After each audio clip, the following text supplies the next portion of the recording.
Okay, let's start. So we stopped here, right? The last time we stopped here. So you understood, right? What's ampicillin sensitivity? What's the resistant? Okay, what's going on here? Why the bacterial growth is still here?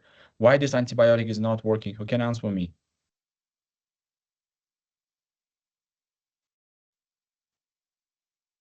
I can answer.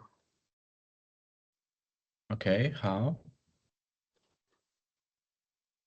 In the first part, the tablet, there is two tablets. One is the, let's say, for example, I don't know, Ampicillin, ampicillin. Another one is different, and you can tetracycline, see that tetracycline. tetracycline and ampicillin. First one might be tetracycle working, and close to it there is ampicillin that is not working. So it means that in this part the bacteria are not antibiotical biotical resistant to um tetracycline and Yes, tetracycline. Yes, another part it's tetracycline. totally different. Tetracycline, they're resistant to tetracycline but not resistant to ampicillin. Yeah, exactly. This And here at the last part we ampicillin. can see Okay. that by the exchange of information they Which became both what uh, where what there is what's no. here conjugation happened, right? The conjugation happened, they transferred their resistance genes. Now both of them they are not now what? They're not sensitive anymore. They transferred their resistant genes to bacteria transferred. This transferred the ampicillin resistance, right? This transferred the ampicillin resistance to it, and this one transferred the tetracycline resistance. Now both bacteria is resistant now. Here the new bacteria is resistant. Okay, good. Okay. Any questions from this? Who didn't understand this concept? Let me know. I couldn't understand. Okay, imagine uh, this is the place where the bacteria grows, okay? The bacteria was grown here, okay? This part bacteria grown, this part bacteria was grown, and this part. So what's happening here? In this part where the bacteria was grown, this part where the bacteria was grown, when I put the ampicillin, some bacteria is going to die. When the bacteria is dying, that means what? They are sensitive to antibiotic. This is ampicillin antibacterial antibiotic, okay? And bacteria is killing here. Okay, these empty parts are killing bacteria. So ampicillin, this bacteria is ampicillin sensitive, meaning the ampicillin is working. They are sensitive to antibiotics. Чувствительны к ampicillin. Хорошо? And here, when I add the tetracycline to this same bacteria, when I add the tetracycline, what's going on? The bacteria is not killing. That means this bacteria is resistant to tetracycline.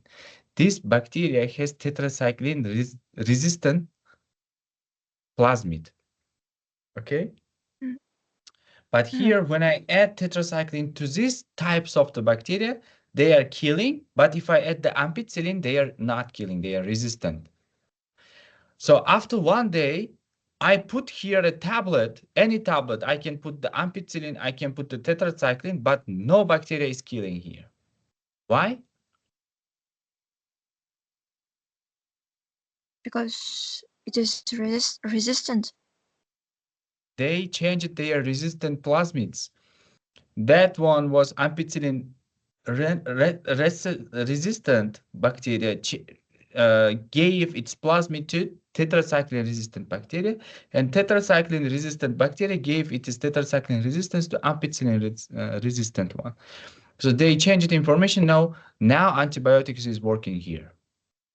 Okay, because of the Mm. conjugation. We call this process conjugation. Conjugation process. Okay. So in the conjugation, they exchange their information. Okay, here you can see this is the conjugation process. One information from one bacteria is going to another bacteria. You see, they are making the sex pilus. This is the bridge formed with pilus of the bacteria. Now they have two identical genes. Okay.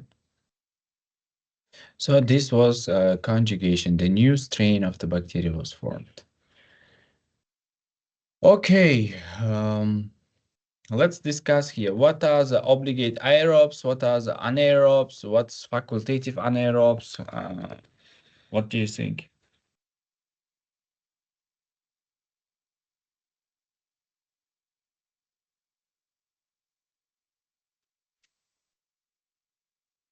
Anyone?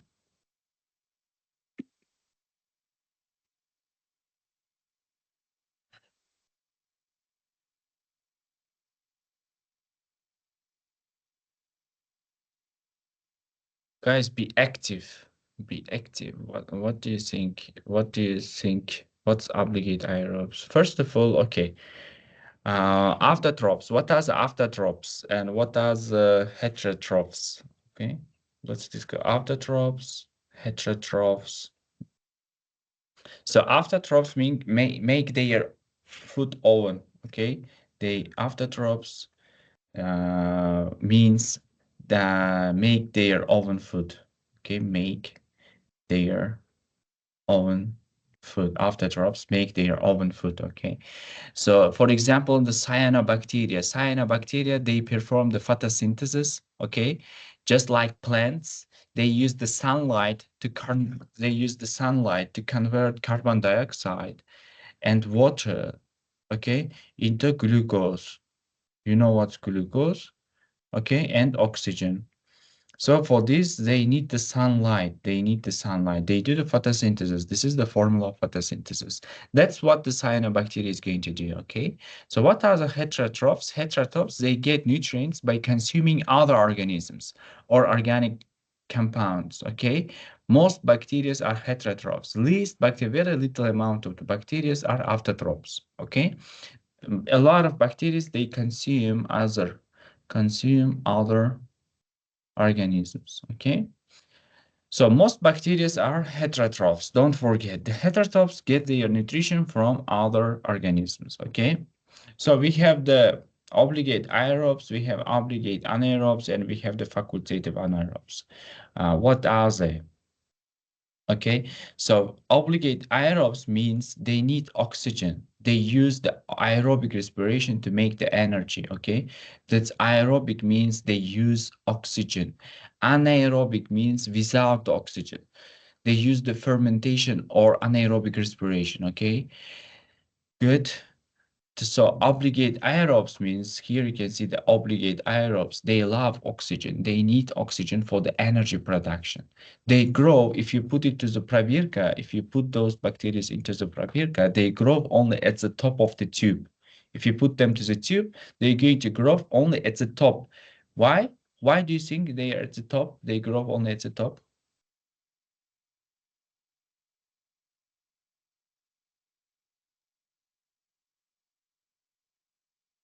Come Maybe because of on. their name. Aero Because they need means oxygen. air. Because the oxygen content is high here. Okay, because the oxygen content at the top of the tube, the oxygen is the highest. Okay, below you don't have the oxygen. At the top you have the oxygen. Okay, that's why obligate aerobes. There are questions in the MCQ questions where they put the bacteria at the different sides of the tube. You have to identify whether it's obligate aerobe or anaerobe or facultative anaerobe. Okay, you have to identify. So you should know it. So what's obligate anaerobes? They harmed by oxygen. If you give oxygen to them, they're going to kill. Okay? If you give the oxygen, they are harmed by the oxygen. Okay? That's why they use the fermentation or other anaerobic respiration. They only grow at the bottom of the tube. Why?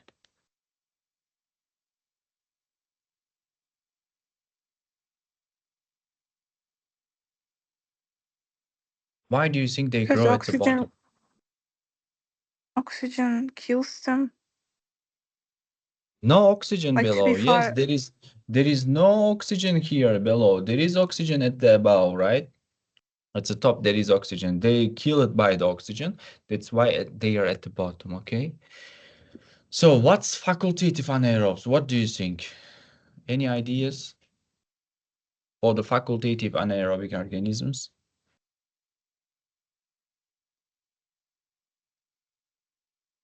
They can use oxygen. They can use oxygen, but they don't need it. Okay, they use the aerobic respiration when the oxygen is available. When the oxygen is available, they can use it. Okay, when available, aerobic respiration, they can do it. Okay, but if the oxygen is not available, they can do the fermentation. They can do the anaerobic respiration as well. They can grow throughout, but mostly at the top. They prefer oxygen, but the oxygen, if not available, they can go to anaerobic respiration as well. Okay, they can do both of them, but much more the aerobic. Okay, much more aerobic.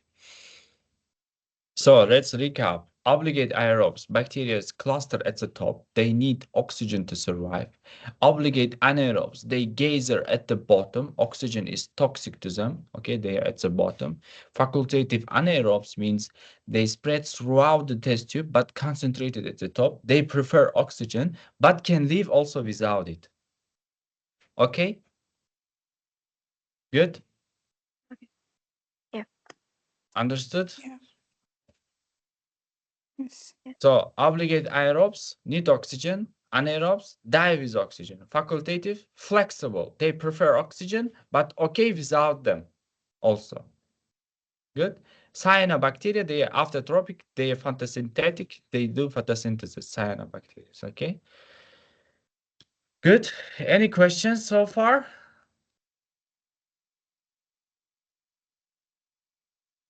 Here you can see the obligate aerobes in our body, the Mycobacterium tuberculosis. Have you heard about the tuberculosis?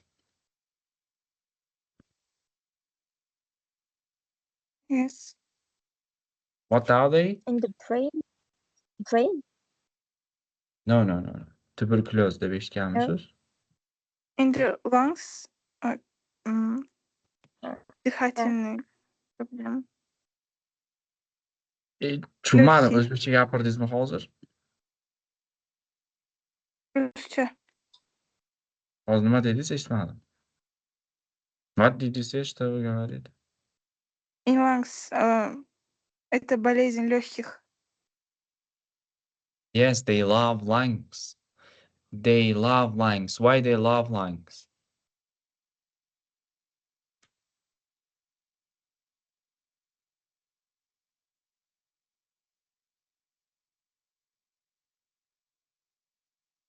Why they love lungs? Because there are a lot of oxygen. Yes, I'm saying aerobes, right? Obligate aerobes. They love oxygen. They require oxygen. They cannot survive without the oxygen. For example, Mycobacterium tuberculosis, that the disease produced by the tuberculosis, Mycobacterium tuberculosis, they love oxygen. That's why they are in the lungs, okay? They need oxygen to breathe.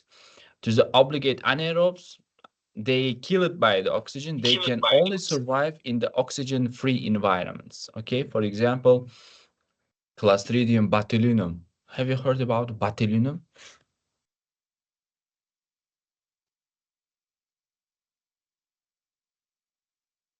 No.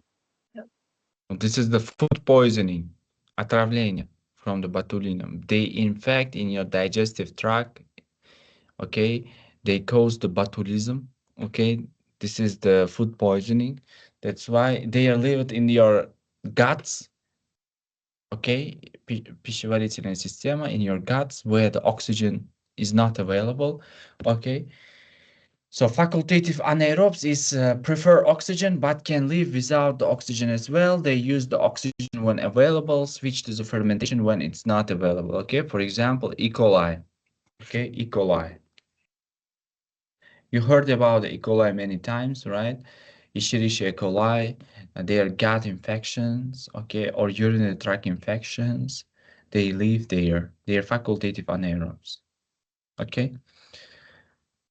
Here you can see at the top image, Mycobacterium tuberculosis. Here as well, Mycobacterium tuberculosis in your lungs. Okay, Mycobacterium tuberculosis is here. You can see botulinum. Okay, here you can see only just the bacteria. So we have the saprobes, we have the parasites, we have the symbionts. Saprobes means bacteria that decomposers and obtain their nutrients from breakdown of the dead organic matter. Everything which is dead, okay, everything which is dead will be eaten by saprobes, okay, will be eaten saprofity na ruskom. Parasites, they get their nutrition from the living hosts, harming the host in the process. And the symbionts, what's the meaning of symbionts? Also get their nutrition from the living hosts, but they do not harm the host in the process. Let's look what are the symbionts, okay, how they're going to live together. Have you ever heard about the mutualism?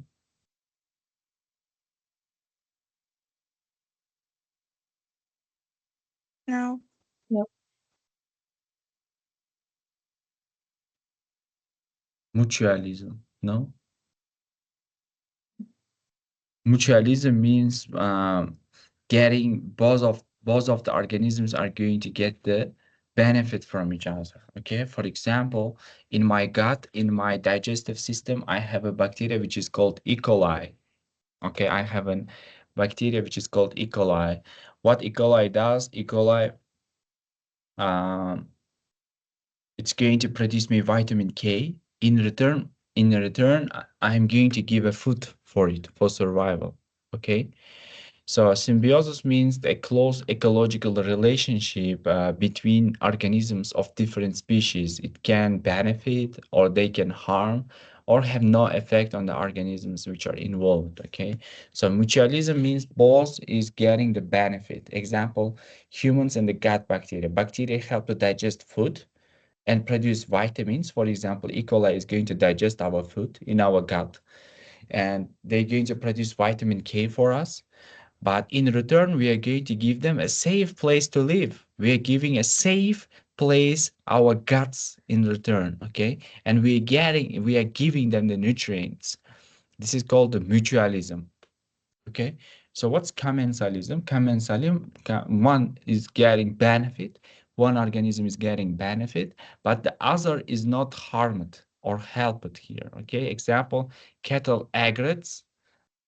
So this is the type of bird, okay, and the cattle. So the ergot eats the insects stirred up by the cow. In the cow body, there are insects, and that cattle ergot, that bird is going to eat them. The cow here doesn't care about it and doesn't notice about it. Okay, cow doesn't care here. This is called the commensalism. What about the parasitism? So we have the ticks, kleshii, ticks, burgeler, and dog here. Parasite is going to get the benefit, but the host is going to be harmed. We call it parasitism, okay? Tick drinks the dog's blood. For example, here you can see the tick is drinking the dog's blood, possibly causing the infection or disease in the dog, and the dog here suffering. Okay, so one is getting benefit, other is getting harm. That's called the parasitism. Okay. Any questions from symbiosis, from the ecological relationship between different types of the organisms?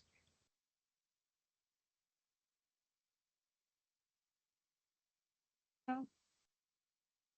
Okay, if no, we can continue. So we are talking about the still bacteria. We are still talking about the bacteria now.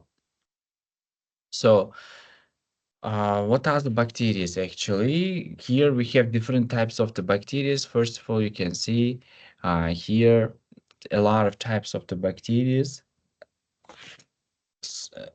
in the soil. So let's break them down. So we have three types of the bacteria. First of all, nitrate fertilizers, ammonium fertilizer bacteria, and atmospheric nitrogen fixed by the ligaments. So um, let's Let's talk about them. Have you ever heard about the nitrate fertilizers, potassium nitrate? Azot deb eshitganmisizlar? Have you ever heard about that? Yes. Why we give them to the plant? It's like how can I say? Можно на русском, да? Удобрение, да? Да, конечно. Повышать плодородие почвы. Как оказывает действие на растение?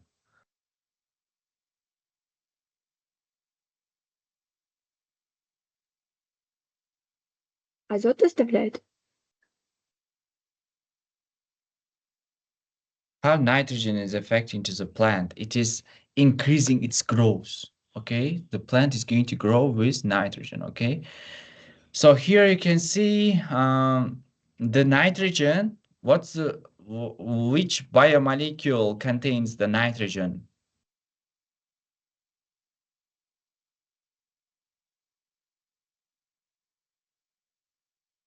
Which biomolecule or macromolecule contains the nitrogen?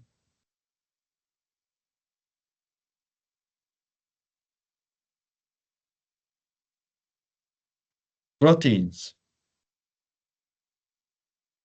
Okay, proteins. They're proteins. So why nitrogen is important? Nitrogen is essential for making proteins in the plants, okay? Nitrogen very important for making proteins. Without it, plants cannot grow properly. They cannot make proteins, okay? Even though in the atmosphere, what's the percentage of the nitrogen in the atmosphere?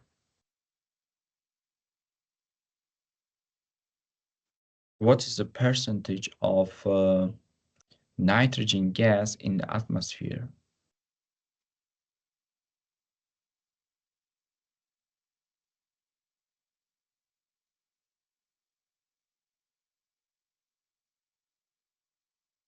Seventy-eight. 80% around, okay, 78% almost. So nitrogen cannot be absorbed directly, okay? This atmospheric nitrogen, which is 80% nitrogen and 20% oxygen in the atmosphere, right? We breathe with 20% of oxygen and most of them is nitrogen. This nitrogen cannot get directly to the plant. So how the plants getting the nitrogen? First of all, in the form of nitrates. They're getting in the form of nitrates, okay? This is a nitrate into usable form. This is NO3 nitrate, nitrates from the soil or from the fertilizers. Okay, they're going to get from the soil or from the fertilizer, so we're additionally going to give them. And the second way is ammonium. The second way is ammonium fertilizer. So ammonium also from the fertilizer or from the bacterial decomposition. Okay, they're going to get them from there. So nitrogen cycle, what's the diagram is going to show us? Let's check them down. So we have the fertilizers, okay? We have the potassium nitrate fertilizer. Let me clear everything.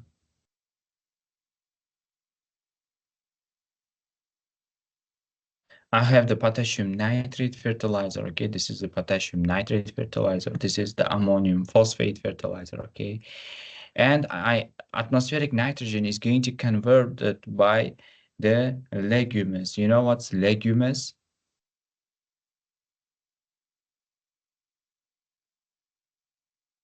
Бобовые, okay?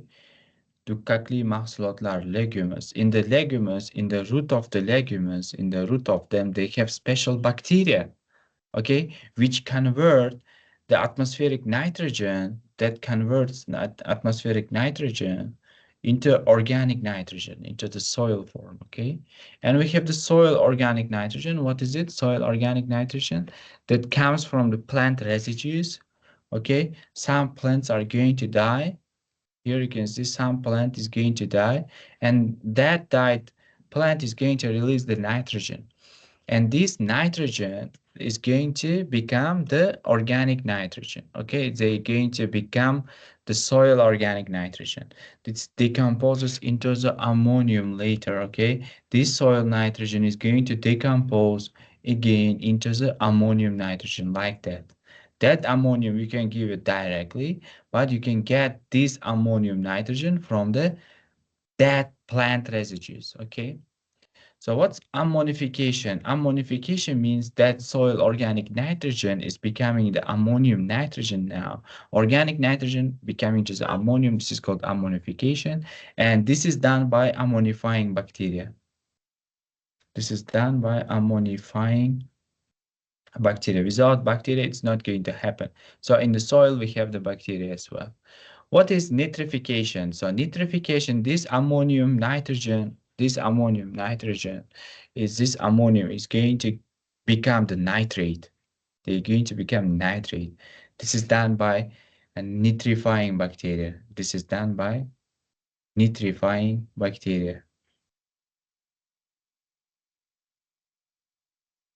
By nitrifying bacteria. Okay, what's leaching of the nitrate? Leaching means can be washed away from soil by rainwater. Okay, some nitrates can be leached away, so they can be washed away with water. Okay, and that can be uptaken. Some nitrate, then they will be uptaken by the roots. They will be uptaken from the roots. Roots absorb the nitrate or ammonium for the use in the building amino acids in the proteins. Okay. So that's what the diagram is going to show us, okay? So we talked about the ammonifying bacteria, right? What's the function of the ammonifying bacteria?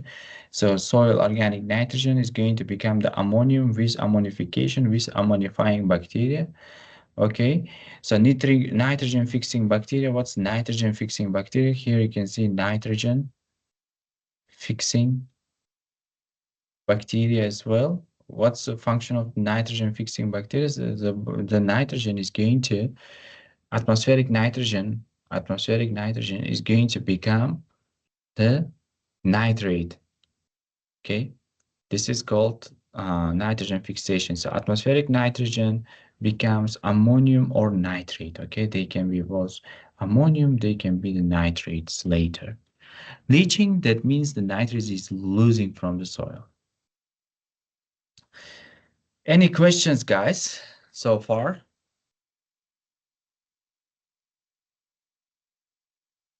There you see the nitrogen fixing bacteria, and this is the legumes, okay? So this is the Bobovia. You see here the bacteria. Do you see here the bacteria? Those bacteria get the atmospheric nitrogen atmospheric nitrogen and make the ammonium, or they make the nitrates. Okay, good. They're going to make nitrates, and this will be absorbed by the roots of the legumes, special types of plants. So this is the mutualistic activity actually. So bacteria supplying them with the nitrogen, right? The bacteria is giving nitrogen to the roots. In return, they getting the carbon from the plant. Okay, so it's mutualistic activity. They both getting the benefit from each other. Okay, so let's talk about the viruses. So what's the virus? We talked about it, right? So what's the difference between the viruses and the bacteria? Who can answer me?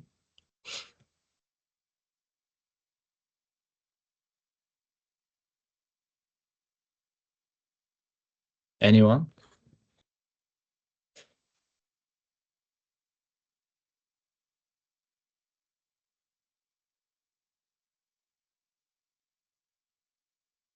It's not a cell. What is it?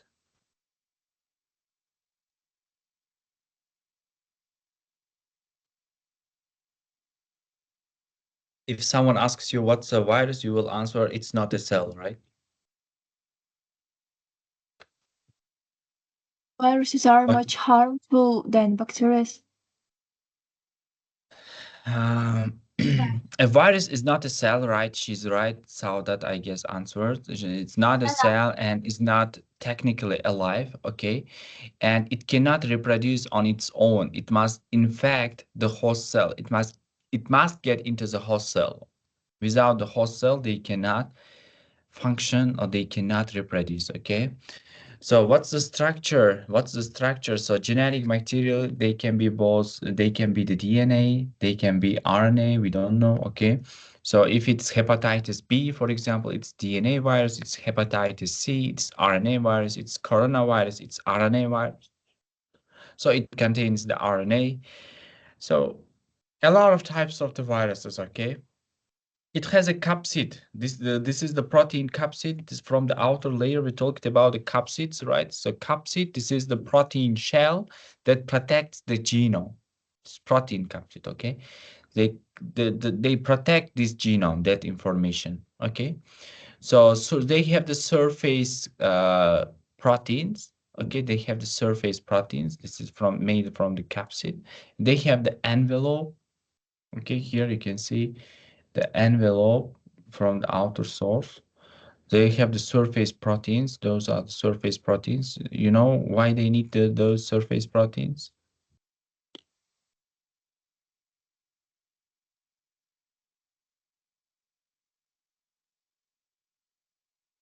They help the virus to attach to host cells. They help the virus to attach to the host cells, to other cells, okay, to host cells.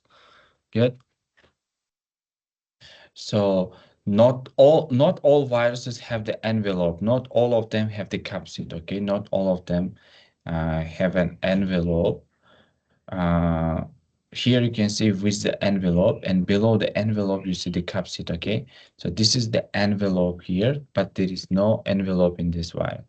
Not all the viruses have an envelope. Those without it are called naked viruses.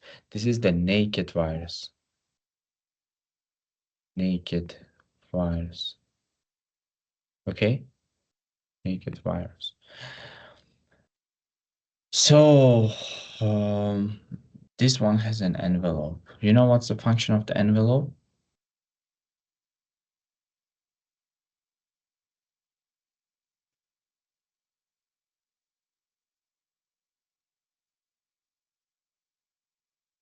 Protect. It is lipid bilayer. So envelope in some viruses is lipid bilayer. Why virus need the lipid bilayer? What do you think? Why they need the lipid layer?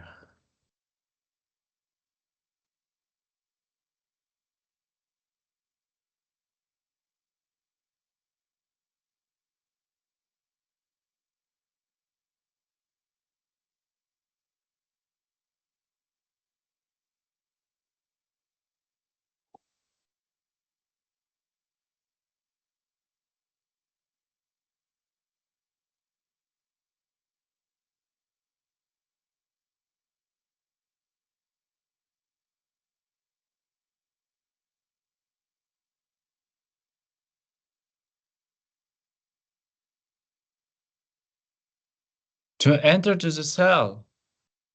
With the lipid layer, they get into the host cell, into the bacterial cell very easy.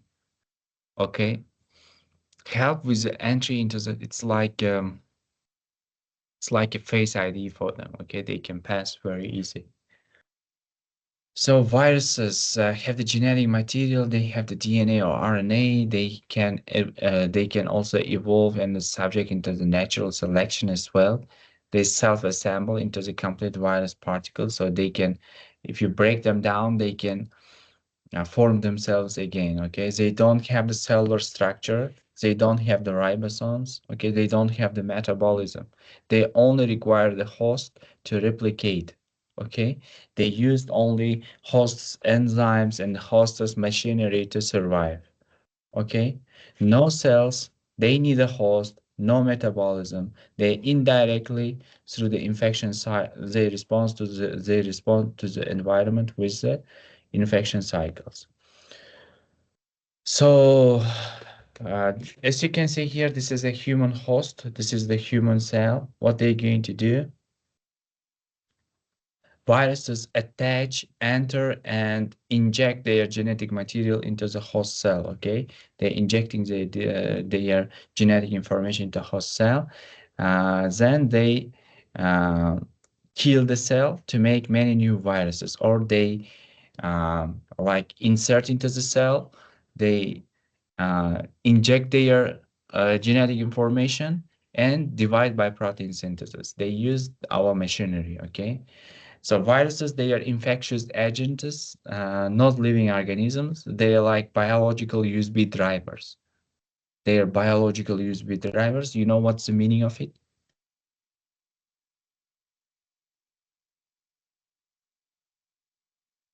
They carry the code that only runs inside another machinery, inside of the host cell, inside the other cell. Okay? Any questions? Aren't you tired? Everything is clear for now? Yes. Clear? No problem?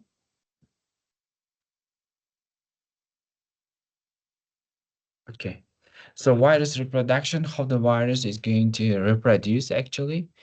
So how the cell is going to reproduce, how bacteria is going to reproduce, who can remind me?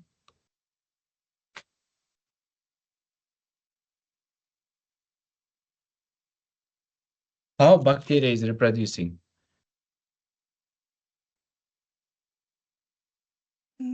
Through mitosis. Through mitosis, through binary fission, right? What about the viruses? Viruses cannot reproduce on their own. Okay, bacteria cannot reproduce on their own. They must infect a host cell. They must infect the host cell and use the host's machinery. They use the host's enzymes, ribosomes, okay, to replicate. All types of the cell, bacteria, fungi, plant, animals can be infected by different types of the viruses, okay? So there are 5 stages of viral life cycle. This is shown in the diagram. You can see first is attachment. First is called the attachment. What's going on in this? The virus binds to specific receptors. There are specific receptors on the cell surface, okay?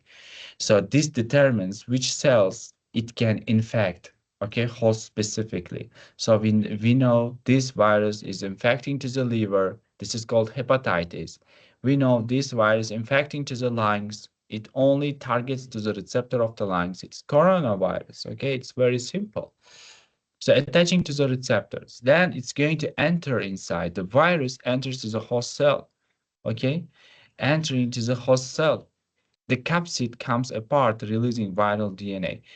The capsid is staying there, only the DNA is going to, capsid comes apart. You see, the capsid is going away, but only the DNA is injecting. This is the main part of the virus, okay? So what's happening then? The replication is going to happen, okay?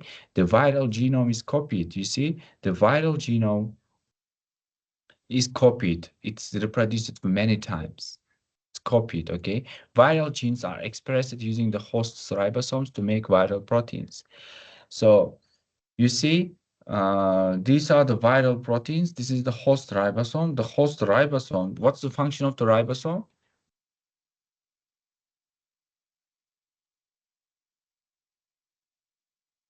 It Like synthesized proteins. protein. Yeah. Proteins, yes. Host's ribosome, they inserted their genes, right? Their DNA or RNA. Now this DNA or RNA is going to go through the ribosome, and the protein will be synthesized. You see, this is the synthesized protein. This is the viral protein. And what they're going to do, the first one is assembly. What's the meaning of assembly? New viral genomes and the proteins are assembled into complete the new virus particles. Now you see a lot of genes are synthesized, the proteins synthesized. From the proteins, they will be synthesized the new capsid, and the genes will be inside. From one virus, they made a lot of viruses. Now they're going to break the cell, they're going to release outside. The new viruses leave the host cell, often destroying it. This is called the lysis, and go to infect another cell, okay? Off to infect a new cell. They go and infect another cells. This is how they're going to do the reproduction. So first attachment, virus binds to the host cell. Second entry, they're going to enter with the viral genome enters, and the capsid disassembles.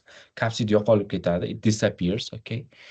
And replication happens. The genome and proteins are made using the host machinery, using the host ribosome, and the assembly is happening. Assembly means the new virus is put together, okay? And the new viruses exit at the end. This is releasing, spreading infection. Viruses are not alive. They are genetic parasites. They can only multiply inside of the host.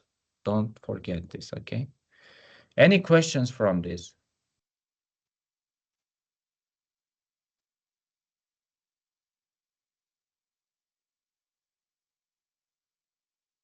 Questions?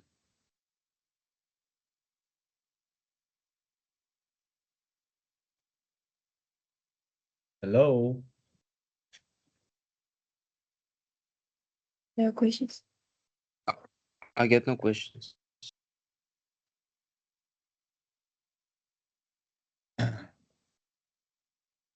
So, I think